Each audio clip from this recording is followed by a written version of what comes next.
Boa noite a todos. Boa noite, Matias. Boa noite. Boa noite, Inácio. Estamos retornando a nossas atividades acadêmicas, né, com essa aula do Matias. E eu só queria deixar claro aqui para vocês que a aula terá 1 hora de duração e, possivelmente, por conta do conteúdo, a gente não vai ter tempo para perguntas. Mas se eventualmente vocês tiverem alguma pergunta que vocês quiserem colocar no chat, nós vamos verificar depois, ok? É isso. Muito obrigada, boa noite, boa aula a todos. Obrigado, Carla. Obrigado, Inácio. E boa noite. Então, eu estou aqui porque Sophie Hellinger me pediu, depois de uma conversa com ela, porque me foi deixado a nobre tarefa de verificar e avaliar o conteúdo que foi enviado do nosso primeiro grupo de formação em Constelação Familiar Original Hellinger. E eu me deparei com algumas coisas que eu acho importantes voltar, né? Mesmo sendo coisas que vocês saibam, aprenderam, decoraram, né? Porque isso é parte de algo que já visa vocês também terem uma linguagem, poderem comunicar, né, aos seus participantes, aos clientes que vocês já têm e que terão nos seminários e na forma como vocês apresentam, né, o trabalho de vocês. E acho uma coisa bem essencial. E como me cabe muitas vezes, né, essa ponte entre o que é dito por um docente para vocês e ouvindo também de vocês o que compreenderam e sendo eu mesmo de vocação, só de vocação e de profissão professor, só que é de línguas e mais nada. Eu também não me coloco aqui no lugar de docente, né, para futuros consteladores ou futuros né, alunos que vão se formar conosco, mas como alguém que quer esclarecer e possivelmente aprofundar, tá, o que vocês já tiveram como conteúdo nas aulas online e também o que vocês já leram, né, onde vocês já tiveram fontes bibliográficas que vocês recorreram. E uma das coisas que eu gostaria de começar já é o fato de que todos vocês já sabem que esse é um trabalho que vem se desenvolvendo e não termina em se desenvolver, inclusive, e isso é o mais importante, eu acho isso eu gostaria que vocês levassem dessa aula de hoje para vocês, ou seja, para mim, o que significa isso exatamente? Qual é o sentido daquilo que eu aprendi para mim hoje, ok? E não apenas eu aprendi um conceito, eu sei explicar, sim, teoricamente o que é. Porque uma questão que também é muito importante é que levamos algo da teoria para o que é vivenciado, sim? Ou seja, encarnar algo a partir de um aprendizado que foi para vocês em muitos momentos, em exercícios, nas constelações, naquilo que vocês vivenciaram nos módulos e vêm vivenciando, também repercutindo em vocês, o que vocês compreendem depois, sim? E principalmente também aquele exercício de condensar de forma bem essencial esse aprendizado que faz sentido para vocês, sim? Ou seja, não apenas esse essencial do que o Bert tanto falou e falava, né, que supostamente é tão simples, mas não é fácil, porque buscar esse lugar também para mim, agora com vocês, é um lugar que eu preciso buscar. porque isso é que toca as pessoas. Isso também é algo que convida as pessoas a vivenciarem algo, como vocês agora vão vivenciar. E estamos a essa distância agora, nessa situação atual, e vocês já estão, né, um bom tempo sem seminário, sendo que em abril, né, teria sido, inclusive, a nossa primeira turma, a turma 1, 2, 3, a se formar, até o último módulo com a Sophie. Então, estamos vivendo, de novo, uma mudança. Sim? E, inclusive, também uma mudança que nos leva a uma autorreflexão. Então, eu gostaria muito que vocês tivessem essa oportunidade, e eu vou aprender junto com vocês também por essa experiência, de como ressignificar isso e aprofundar, ok? Porque a partir desses vídeos onde vocês apresentaram, né, essas partes que juntos explicam para alguém que não conhece, né, o que é isso tudo, sim? E eu gostaria de partir de um princípio muito importante que para mim, inclusive como tradutor, é algo importante. O termo, o nome, sim? Desse trabalho desenvolvido unicamente por Bert Hellinger se chama Familienstellen. Sim? Familienstellen, como tal, nunca houve, nunca existiu antes. Sim? Existe uma vertente, ou várias vertentes, que Bert conheceu, ele experimentou, e a forma mais interessante, eu vou fazer isso hoje também um pouco com vocês, vou associar esses conceitos um pouco, porque falar de um único conceito, para mim, agora não faz sentido mais, já que para vocês ouviram essa linguagem muitas vezes, mas para poder integrar isso melhor, e para que faça talvez um pouco mais sentido para vocês, e para que vocês possam refletir a respeito, sim? É importante isso. Familienstellen é algo que nós gostaríamos a partir de agora usar como vocês que são da psicologia da área ou também outras pessoas que conhecem a Gestalt, né? Gestalttherapie é algo que Fritz Perls desenvolveu, um outro alemão, e é bem importante também ver como esse é um nome específico. A própria palavra Gestalt é muito difícil traduzir em si, sim, porque pode significar várias coisas, tá? E Familienstellen é uma coisa muito única nesse sentido, porque não havia essa palavra na língua alemã e em língua nenhuma, ok? E a partir de uma forma de traduzir isso, primeiramente para o inglês, depois para outras línguas como o espanhol e português, virou constelação familiar, ok? Que apesar, né, de ser uma possível denominação, tem deixado as pessoas um pouco duvidosos em relação a essa questão de origem, ou seja, de onde Bert, né, conheceu. Sim, e isso é uma coisa muito importante que eu preciso também esclarecer aqui ao princípio. Bert Hellinger conhece o fenômeno que ele depois denomina naquilo que ele desenvolve no trabalho dele, unicamente dele, com pessoas, experimentando sempre. Ou seja, é um conhecimento empírico, é algo que eu só entendo depois que eu já fiz, que alguma coisa já aconteceu. Sim? Que é justamente o que vocês também vivenciam. Né? Vocês chegam a uma compreensão aqui, ou alguma forma de formular isso, quando vocês vivenciaram algo.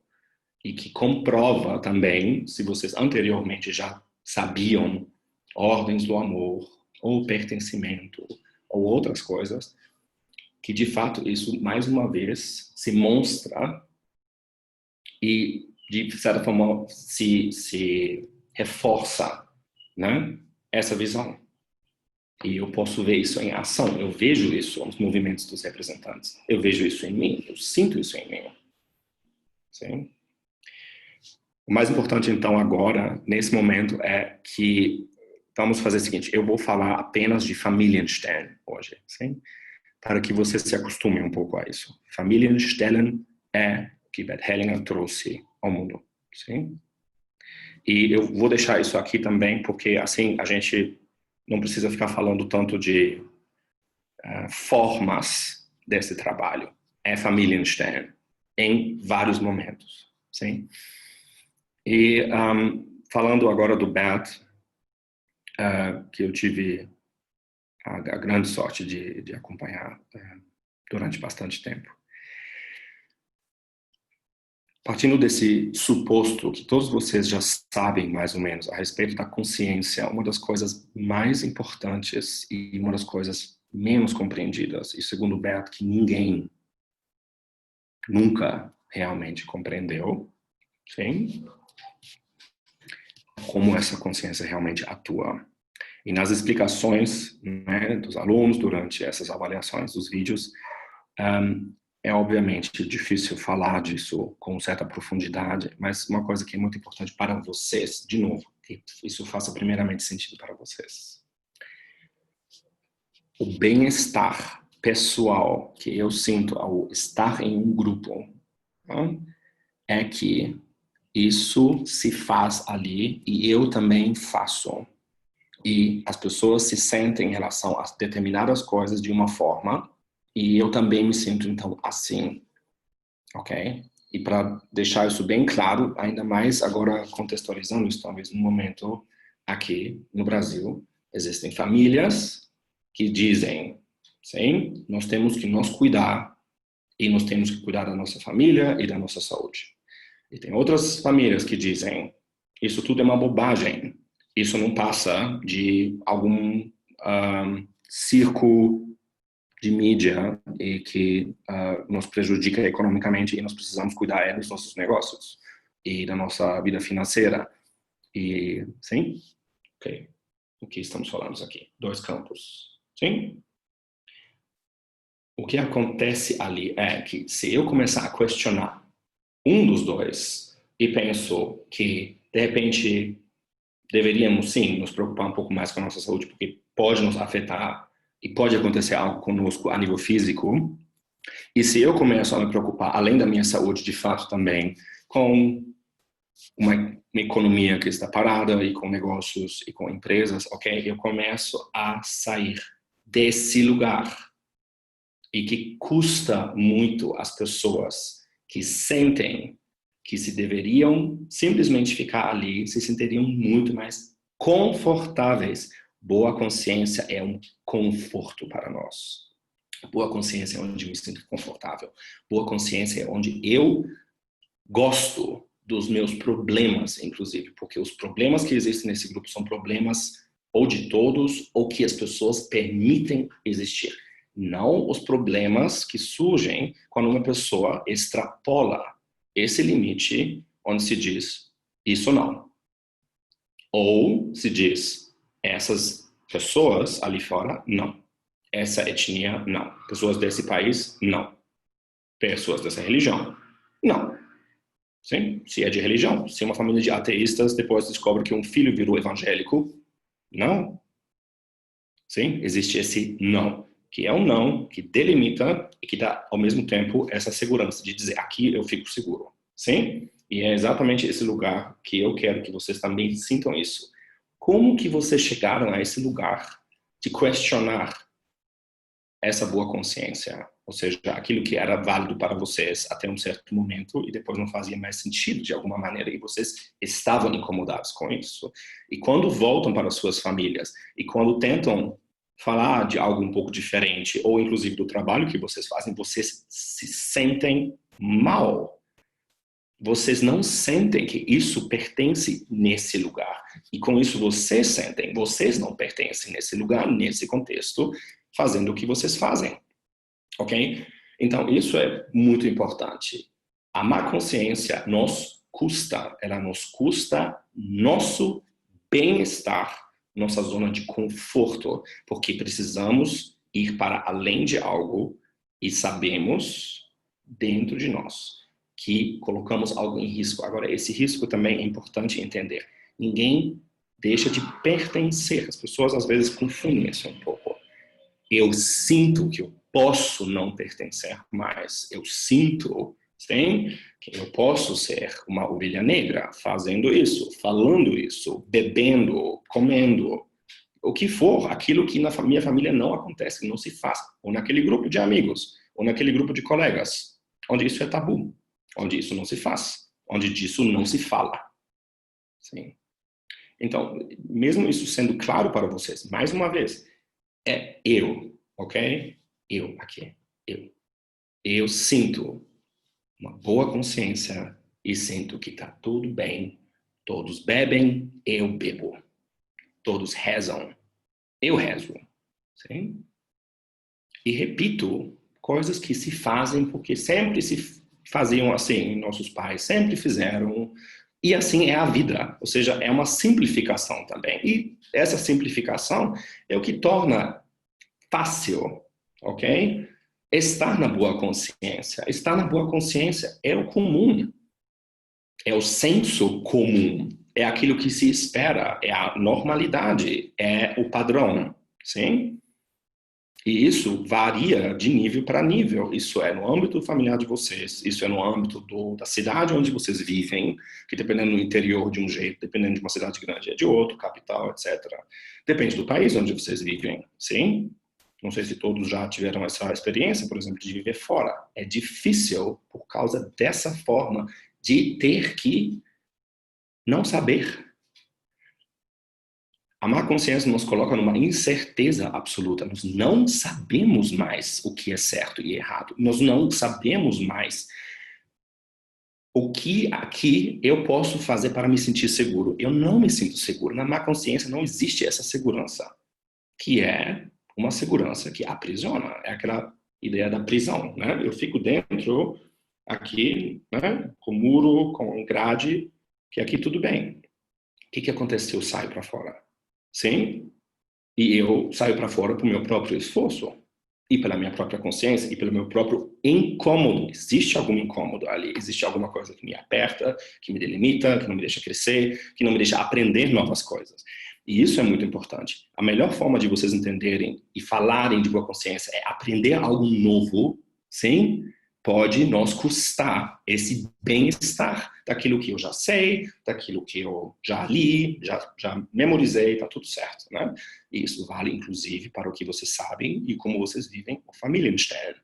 Familienstellen, essencialmente, tem a ver com essa má consciência, é se colocar nesse lugar. Sim? Porque eu não posso esperar nada, eu não sei o que vai acontecer. Esse é o caminho fenomenológico. Eu não tenho nenhuma certeza, nenhuma segurança, eu não tenho nenhuma referência fixa, nem nada que já aconteceu antes, porque se aconteceu antes e eu já projeto isso para o meu futuro, eu estou dentro da boa consciência. Tá? Eu posso inclusive mentir para mim mesmo e falar, não, é novo, é diferente. Não é. Ok? É aquela coisa de ir para um outro restaurante e pedir o mesmo prato. Sim? Que é diferente de ir no mesmo restaurante que vocês iam todo domingo e pedir algo totalmente diferente. Churrascaria e pedir salada. Pizzaria e pedir sushi. Sim? Eu estou simplificando isso aqui muito, tá? Mas é muito importante também vocês poderem trazer isso, e acredito muito nisso enquanto professor, como ferramenta pedagógica, poder dar esses exemplos claros, tá? E para a consciência, para aquilo que eu digo agora sobre boa e má consciência, isso é essencial, porque esta é uma das maiores descobertas de Bert Hellinger, e é uma das mais que ele teve mais cedo. Alguns de vocês tiveram aula com a Angélica Oveira, e que falou, inclusive, um pouco da história do Bert. O Bert descobre a boa e má consciência onde? Né? No confessionário. Porque ele percebe que as pessoas, dependendo do que confessam, né, como pecado ou como algo que fizeram mal, né, contra Deus, contra alguma outra pessoa, consigo mesmo. E a reação das pessoas é muito interessante, porque uma pessoa chega absolutamente abalada e chorando e diz, né, eu traí a minha mulher. Uma outra pessoa chega bastante calmo, tá? Bastante composto, chega e diz, eu matei um cara. Sim? Ou seja, com que grau de culpa e que grau de sensação de inocência essas pessoas falavam. E a boa consciência tem a ver com inocência. Aqui, eu não tenho culpa. Aqui eu estou certo, ok? Ou seja, inocência e se sentir inocente e certo são boas indicações que você e outra pessoa e eu mesmo vivemos na boa consciência. Né? Porque eu estou fazendo exatamente o que é certo, o que é esperado de mim, porque eu estou falando exatamente as coisas que as outras pessoas querem ouvir e que eu sei que deveriam ser falados aqui agora. Sim? Esse é um campo. Esse é um campo, sim, de boa consciência. E no momento que você começa a questionar alguma coisa em relação ao que você escuta agora ou em relação ao que você agora está vivenciando, que é um momento muito bom para reflexionar sobre isso, qual é a sua disponibilidade para entrar na má consciência, que é incerteza absoluta, ok? E a entrega a isso e ter essa postura que muitos de vocês já conhecem e aprenderam, que é sem intenção, sem medo. Na boa consciência, nós sentimos medo, medo do diferente, medo do outro, medo daqueles que eu não conheço, que eu não sei, mas eu já escutei falar, mas não deve ser coisa boa, sim? É aquele medo do outro que também me faz demonizar e desumanizar, sim? Onde eu digo, essas coisas são desumanas, sim? Se fossem desumanas, seres humanos não fariam, sim? O genocídio é humano.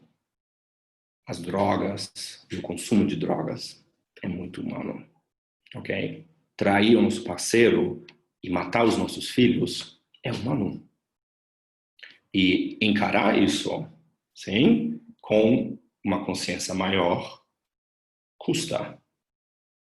E o caminho fenomenológico por Bert, trilhado por ele, com essa coragem, sim, e essa retidão, tem a ver com estar em contato constante com a má consciência, com esse próximo passo, que eu não sei para onde me vai me levar, o que eu vou deixar para trás e o que vai me custar, porque eu vou pagar. Eu vou pagar um preço, ok? Tem aquela frase famosa, né? Não existe almoço grátis. De fato, o aprendizado nos custa as nossas certezas, ele nos custa o nosso lugar seguro, ele nos pode custar, inclusive, uma posição que já estruturamos e temos certeza esse é o nosso lugar, e não é. Sim? Ok. Em relação a isso, isso é muito importante, que eu possa falar do meu lugar como eu sinto e percebo isso. Porque senão, não toca no outro e não faz sentido para o outro. Se eu apenas digo boa consciência, onde eu tenho certeza que eu vou pertencer, má consciência é onde eu sinto que eu talvez não vou pertencer mais, eu vou perder o pertencimento. E isso é uma coisa agora que eu quero entrar já na primeira ordem do amor, que é pertencimento. O pertencimento existe. Ele existe igual, como vocês também já sabem, como a lei da gravidade. Existe, existe. Eu sou filho dos meus pais e eu sou neto dos meus avós e eu pertenço a essa família. Ponto. Sim? O que pode acontecer e o que fere esse pertencimento é pessoas internamente dizerem, tá? Meu pai não é meu pai. Ele morreu para mim. Meu avô foi um monstro. Morreu para mim. Sim? Meu bisavô, nem sei nada, ninguém fala dele. Não existe. Sim? Não tem foto, não tem recordação, ninguém fala dele, ok? Isso é um ato interno, isso é um procedimento interno. Biologicamente é impossível. Esse homem existiu, essa mulher existiu, essas pessoas existiram e pertencem, ok, gente? Então, ninguém perde o seu pertencimento estando na consciência. Nossa sensação é que não podemos mais pertencer assim a esse grupo, porque agora já saímos desse lugar de conforto, de segurança, de contenção e estamos no desconhecido, no novo, ok? E isso é uma coisa muito importante, sabe? Um, o mais importante vocês terem essa noção é que Pertencimento é algo que existe sempre, para sempre. Isso não se perde, ok? E a pessoa é excluída, sim, internamente pelas pessoas. Essa pessoa não sumiu. Tanto que ela vai voltar. Essa pessoa vai voltar. Ela volta em um descendente. Sim? E aí vamos da famosa consciência pessoal, que é só minha, e onde eu experimento a boa e má consciência, onde me sinto certo e inocente, ou me sinto errado, e que aqui não é meu lugar, não deveria estar aqui, ou vão me colocar para fora porque eu faço e falo outras coisas. E a consciência coletiva diz: quem é membro aqui, ok? Você tem, ao nascer, aquela carteirinha que diz: esse aqui é seu clube, ok? E a adesão a esse clube é feita uma vez, com o nascimento, não tem data de vencimento, e caso que, sim, internamente acontece que alguém finge que essa pessoa não tem a carteira mais e foi embora, não sei o que, a pessoa vai falar: não, não foi embora, está aqui. Sim, morreu, se suicidou, foi expulso de casa, o que for que aconteceu, está aqui e voltará em um descendente que se manifestará. E que com isso, por amor cego, vai falar: eu igual você, ou eu sigo você. Sim? E as outras pessoas vão falar: que comportamento estranho. Esse menino tem um problema, essa menina tem um problema. Não deveria ser assim. Estranho. Né? E as pessoas, então, como vocês bem sabem, podem olhar para isso. Sim? E para essas repetições, porque internamente eu não quis que essa pessoa pertencesse. Alguém não quis isso, ou várias pessoas normalmente não quiseram, e não lembraram também mais. E aí a gente também já inclui o tal do segredo, que também pode aparecer, que também é excluído, esquecido, deixado para fora, mas que existe. Ou seja, olhar para o que existe faz essa ponte entre o que pertence para sempre, o que está para sempre. Sim? Dentro da minha própria consciência.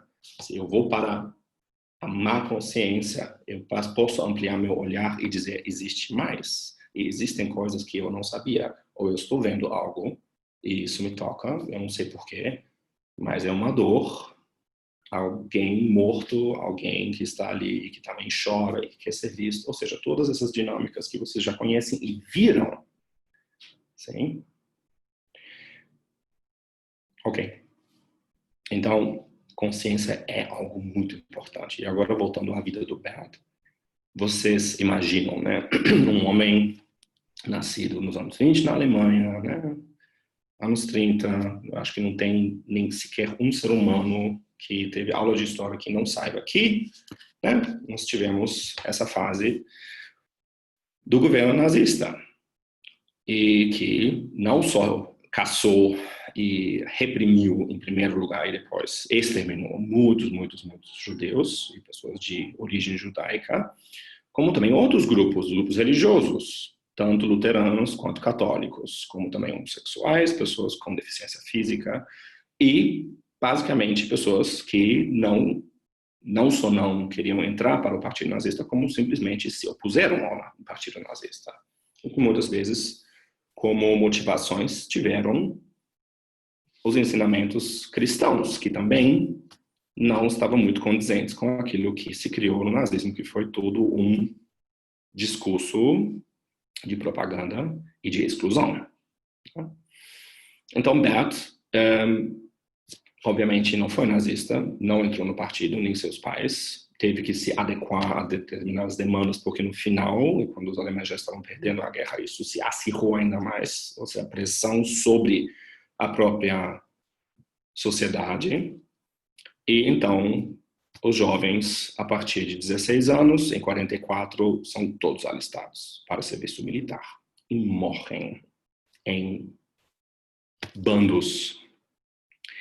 E não morrem só de bombardeamentos e de explosões e de tiros, morrem de doenças, de muitas coisas.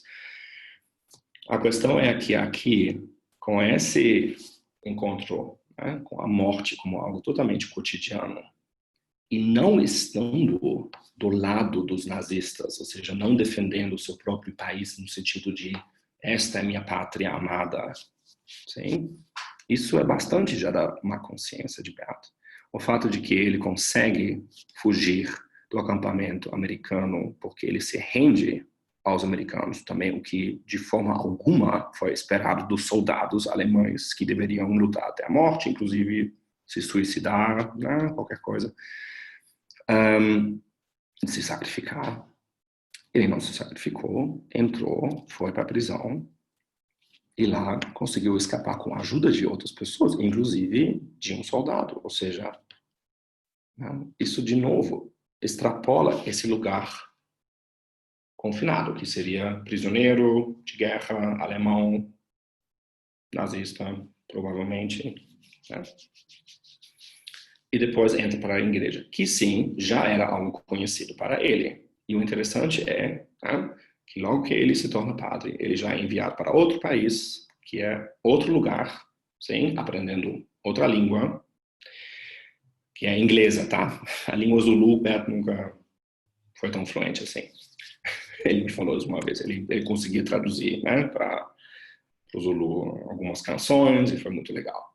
Os Zulus foi um contato durante algum tempo para Bert, ok? Isso não foi uma atividade principal dele. A atividade principal dele foi dentro do seminário para padres e depois na escola. E isso o marcou bastante. Porque é na escola, como professor, que Bert também começa a empregar certas coisas que a igreja não gosta e que não está em conformidade com a igreja dessa época. E eu vou lembrar vocês, anos 60 foi uma década bastante difícil, de bastante movimento estudantil, mas também movimento dentro da igreja católica. Vocês que sabem um pouco mais da história da igreja católica sabem que foi movimento da teologia da libertação, né, com o Leonard Boff, que agora o Papa está, não sei como a palavra exatamente é, recuperando o seu renome dentro da igreja católica. Ou seja, Bert, mais uma vez, entra na má consciência.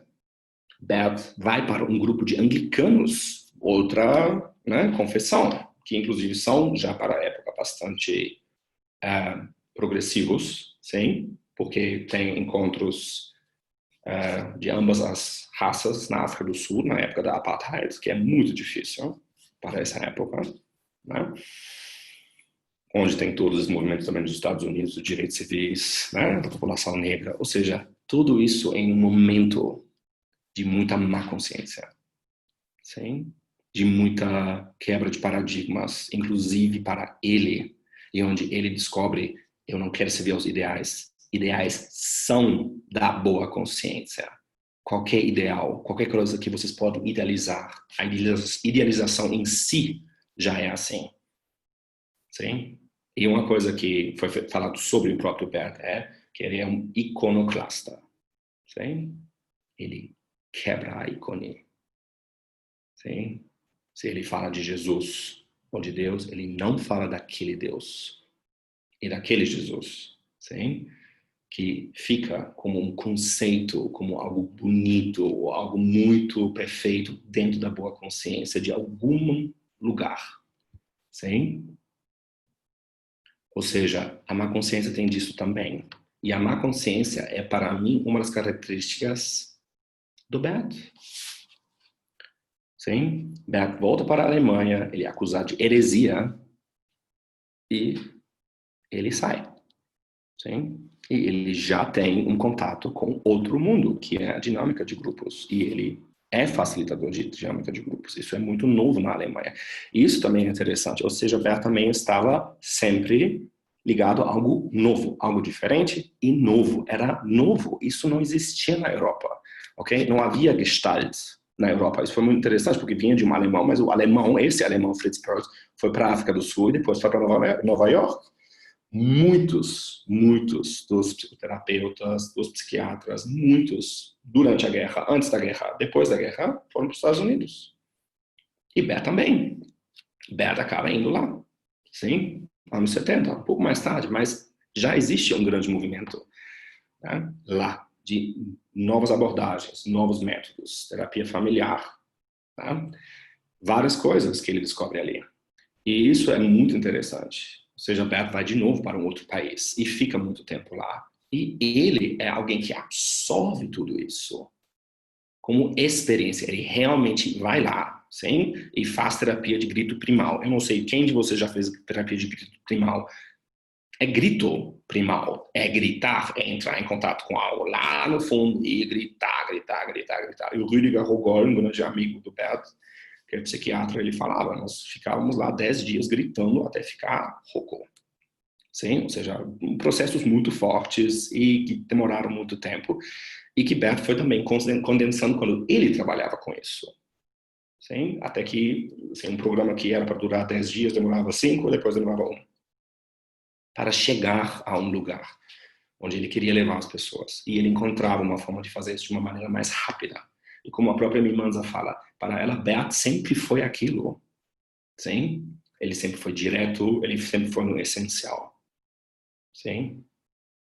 E esse essencial está muito ligado a essa postura que ele já teve antes mesmo de falar em Familienstern. Antes mesmo de falar como deveria ser uma postura de um facilitador, de um constelador. Sim? E que, mais uma vez, não é confortável, mas é algo para o qual nós crescemos para dentro. É algo que nos custa e é algo que nós não sabemos o que vai acontecer.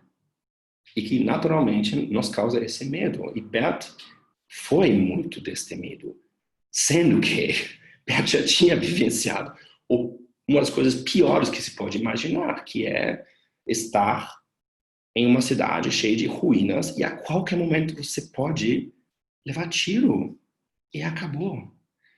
E está em uma companhia com 20 jovens, pessoas que tinham a vida para frente e morrem mais da metade diariamente.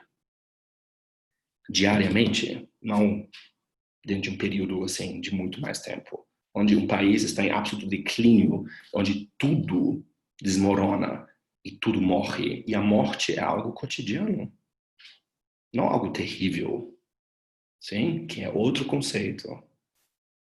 A morte é terrível, ou qualquer coisa seja terrível.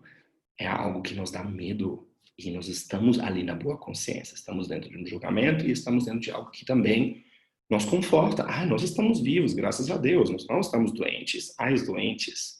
Né? E, ou seja, essa é uma dinâmica que eu quero que vocês entendam para falar disso, porque é algo que realmente tem uma ampla gama de significado e de profundidade. Sim? A vida de Bert é permeada pela má consciência. Ele não se forma psicanalista. Ele, com 20 horas de psicanálise faltando, apresenta o grito primal de Janov, o livro, e ele é expulso. Ele não se forma analista transacional, trabalhando como analista transacional também, principalmente com a análise de script, que é dentro da análise transacional. E, mais uma vez, foi a última vez que ele tentou pertencer a um campo que tinha, obviamente, uma boa consciência, que tem seus parâmetros, que tem toda essa regra de que para pertencer é assim. Para pertencer, a condição é essa. E eu perco a minha liberdade. E perder a liberdade não é necessariamente ruim, sim? Estamos perdendo agora, por exemplo, em vários contextos, a nossa liberdade atualmente. É um preço que nós pagamos. Alguns pagam com boa vontade, estando na boa consciência. Outros não. Sim? Então, ainda quero falar um pouco agora sobre esse conceito da consciência e o que diz respeito ao amor, porque isso também foi uma coisa que me chamou bastante a atenção. As pessoas falaram que, né, amor cego trata de, né, palavras como, frases como eu sigo você, eu por você. E aí colocaram uma terceira frase, e essa é uma frase que me pegou, porque isso não é amor cego. Você por mim. Amor cego sempre é o amor da criança, né? É o amor de um filho e uma filha. Quer se sacrificar de bom grado com toda a boa consciência do mundo e se sentindo magicamente uma heroína e um herói e que quer salvar os pais ou quer se sacrificar por eles porque vê que estão sendo puxados para outro lugar, a morte, ou adoecem e pensam assim, conseguem solucionar o problema. E não conseguem solucionar nada e agravam algo que já está acontecendo na família. Ok, tá? Então, o amor cego sempre é cego no amor, com amor. Um amor que queima, um amor até apaixonado. Sim? Um amor de uma criança que olha com os olhos brilhando para a mãe e pai e diz, eu faço qualquer coisa por vocês. Eu amo vocês tanto. Sim? E é muito importante, então, entender que quando essa criança diz, eu por você, e eu te sigo, sim, que já é um outro passo, porque ali já alguém morreu. Um irmão, um dos pais, ou até um avô, né? Uma ligação onde a criança não sabe nem para onde isso vai. Isso é cego. Você por mim não é uma criança que diz, é um adulto que diz. E ele diz porque sente culpa. E ele diz, você, em última instância, morra por mim. Morra. Sim? E uma coisa que eu quero que vocês lembrem, se essa história não foi contada ainda para vocês. Bert perguntou a essa mulher, fecha os olhos, né? Agora, pensa, como você se sente? E essa mulher foi muito autêntica e muito bem conectada com ela mesma. Como você se sente se esse filho, né, seu morre? E ela abriu os olhos e disse, aliviada. Sim? Quantos de vocês, né, gostariam como pais, né, admitir que nós temos momentos que nos sentimos alívio em pensar que nosso filho vai morrer, não vai estar mais. Sim? De novo, é terrível ou faz parte?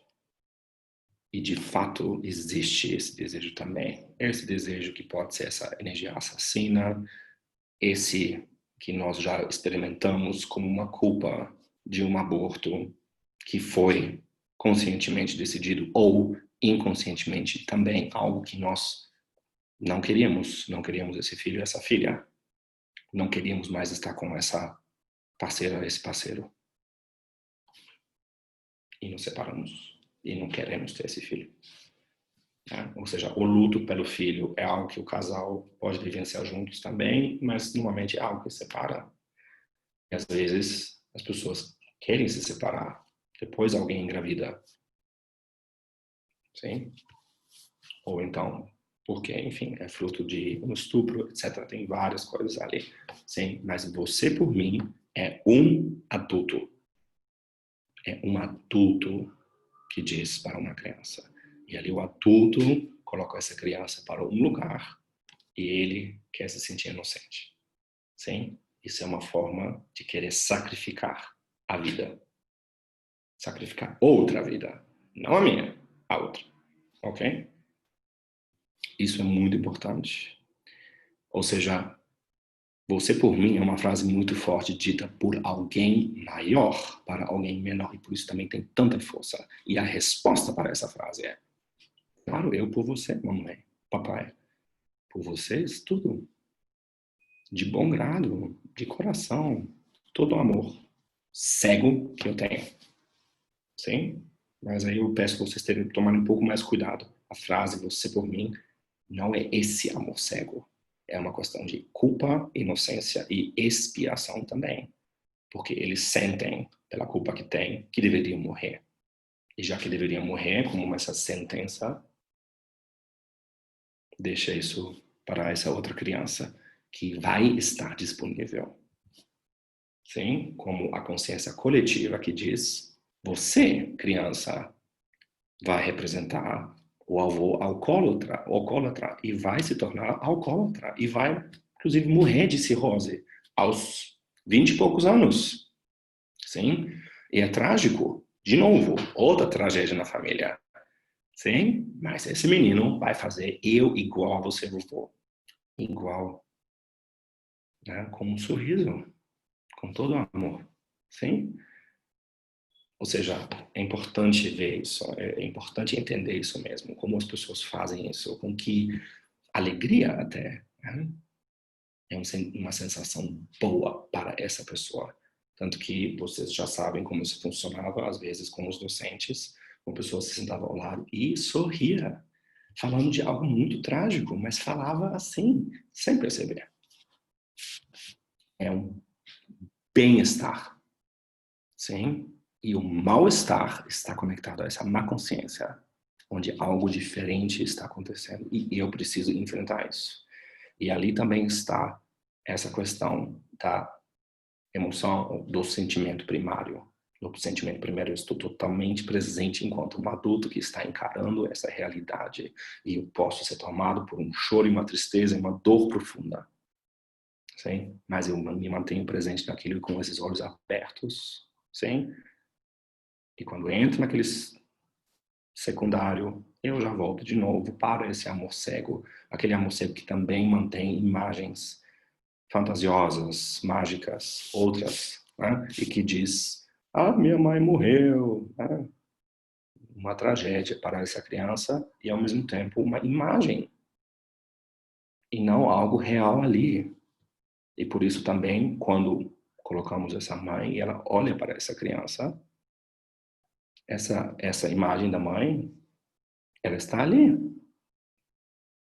E não encará-la e não olhá-la é não crescer, não aprender, não entrar na má consciência, algo diferente, algo imprevisível, algo inseguro, algo incerto. Sim? Familienstellen, para mim, ele tem essa questão internalizadora, porque se vocês apenas, digamos assim, façam essa definição, né, um pouco, digamos, abstrata de que se trata de uma abordagem filosófica prática, sim, o que é isso? Sim, como que eu explico isso para uma pessoa que nunca ouviu falar de Familienstellen, nunca ouviu falar de nada que vocês todos conhecem, não sabe o que é um campo, não sabe o que é um representante, não sabe o que é fenomenologia, sim? É totalmente abstrato, ou seja, como que chegamos a essas pessoas com o que nós já conhecemos, inclusive já vivenciamos, sentimos na pele, sim? Em vários momentos, compreendemos ao longo de muitos anos, às vezes, sim? E chegamos a uma compreensão. E crescemos com isso, crescemos mais para dentro e também mais amplamente, sim? Então, essa questão de falar de uma abordagem filosófica ou prática ou qualquer coisa, tá? É uma forma de, digamos, condensar muitas coisas ao mesmo tempo, né? Porque se trata de algo que pode ser filosofia, trata de algo que pode ser algo vivenciado, se trata de algo que nós podemos pôr em prática de fato. Só que se trata de meu caminho, e essa é uma das coisas que muitas pessoas esquecem. Caminho do Bad é seu caminho, é pessoal. Ele sentiu as coisas na pele. Esse momento onde ele vivencia ser um representante e onde ele fala, ele conheceu constelação, família de Stern, é que isso não existia para ele naquele momento, começa a existir. E ali ele descobre, algo está acontecendo aqui, algo que com todas as teorias anteriores e todas as vivências anteriores, existia algo que ninguém explicava. E ninguém tinha chegado a esse limite de uma consciência e que depois se abriu. Sim. Então, finalizando esse primeiro dos nossos dois encontros aqui, uma coisa que eu gostaria que vocês também pudessem fazer era contextualizar um pouco mais isso para vocês. Né? Boa e má consciência, minha boa e má consciência, a boa e má consciência desse desenvolvimento do Familienstern, onde no próprio Familienstern tem um momento onde chegamos ao limite e para extrapolar existe uma má consciência. algo maior, mas algo que nos custa uma posição segura, uma certeza, esse conforto, a zona do conforto. Sim?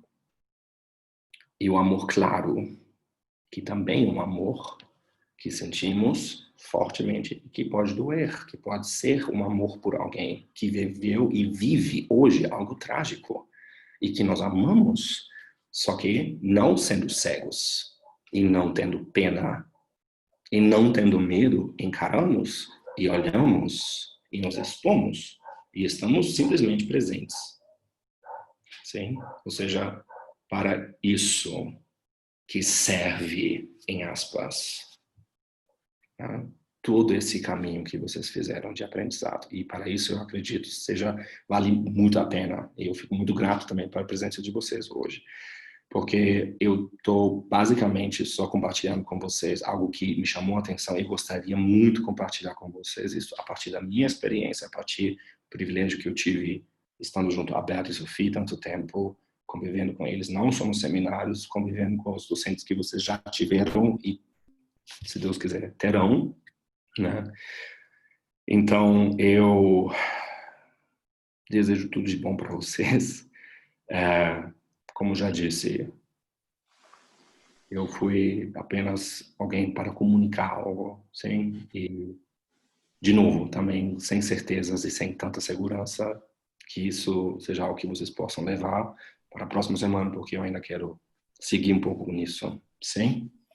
Então, muito obrigado. Obrigado, Carla. Obrigado, Márcio. Boa noite. Espera aí, não vamos encerrar ainda. Temos uma coisa que eu acho que a Carla vai te passar aqui. Matias, o que apareceu aqui de comentário, tá? Primeiro que eles perguntaram como se escreve Familienstellen, eu já escrevi, certo? E surgiu uma dúvida importante falando sobre Familienstellen e Familienaufstellung. Okay, vou falar Você poderia fazer rapidinho. Gente, Familienstellen é a grande descoberta de Bert Hellinger e é onde entram todos esses conceitos eternos.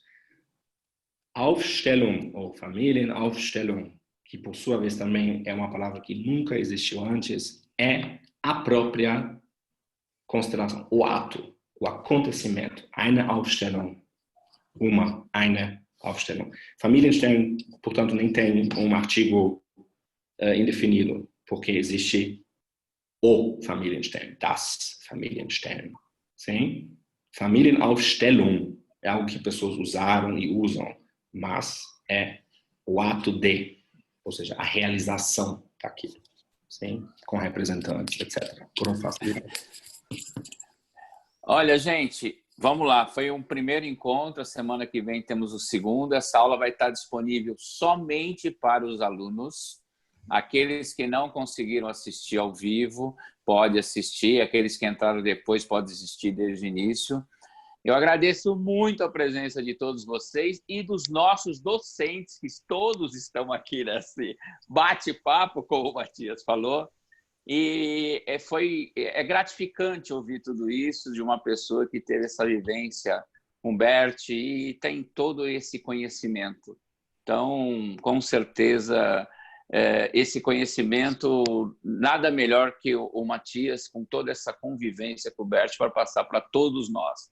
E nós estamos nessa fase, gente. A gente está se aprimorando também, né? Cada dia a gente dá mais um passinho. E o Matias fala que não é docente, mas acho que ele já está mais do que aprovado, né? Gente, eu agradeço muito a atenção de vocês. Foi um momento incrível. Agradeço muito a todos os docentes. Nos vemos na próxima quarta e nessas 2 semanas nós só temos esse encontro de quarta-feira, tá bom? Até a próxima. Obrigado, Matias. Obrigado, Carla. Amanhã Carlinha, tem recados aula. finais. Amanhã tem aula de Direito Sistêmico. Desculpa, Direito Sistêmico, não percam. E muito obrigado, gente. Tchau. Obrigado, Matias. Tchau, gente. Obrigada, Matias. Boa noite. Boa noite. Tchau.